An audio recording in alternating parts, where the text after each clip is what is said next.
10 hard things that are always worth doing for yourself before it's too late. Even when the struggle is real, remind yourself that it feels better to be exhausted from taking small steps forward than it does to be tired of doing absolutely nothing. In 1911, two explorers, Amundsen and Scott, embarked on a race against each other to become the first known human being to set foot upon the southernmost point of Earth. It was the age of Antarctic exploration, as the South Pole represented one of the last uncharted areas in the world. Amundsen wished to plant the Norwegian flag there on behalf of his country, while Scott hoped to stake his claim for England.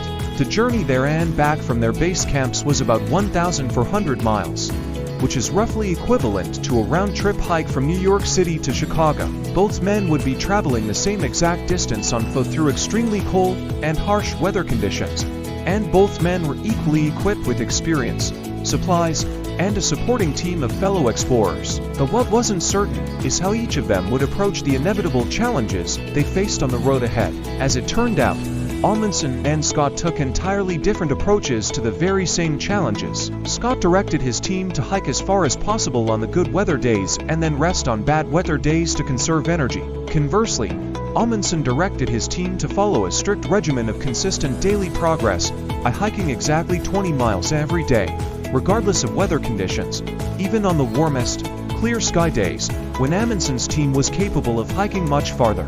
Amundsen was absolutely adamant that they travel no more than 20 miles to conserve their energy for the following day's hike. Which team succeeded in the end?